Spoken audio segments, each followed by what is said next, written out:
KSS stock analysis and price predictions for Friday. Is Kohls Corporation stock a buy? I'll be breaking all of it down in this brief short 1-minute video. Now, no one else has come even close to doing a track record of 43,000 videos like me. Like, it's all on my YouTube channel. It's taken me 5 years, every single day freaking grinding. Especially with this, like I mentioned, bro, like it was just pumped up out of nowhere. And I was like waiting for a double break and sort of wait in. It's sort of giving me that, but am I really going to be trading this market? Not necessarily, because it's very poor structure. Very, very poor. Would I buy? Well, potentially if I just see it being normal, like for example, double breaks here.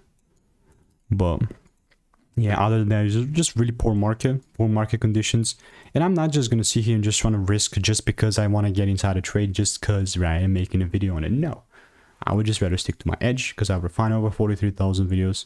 Because it's not giving me the rules, I don't trade it, I don't touch it. So it's my opinion. It's obviously not financial advice. Do your own due diligence. And if you want to get my money making emails and insights for free and want to stay tuned with KSS, click the first link in the description. It's free.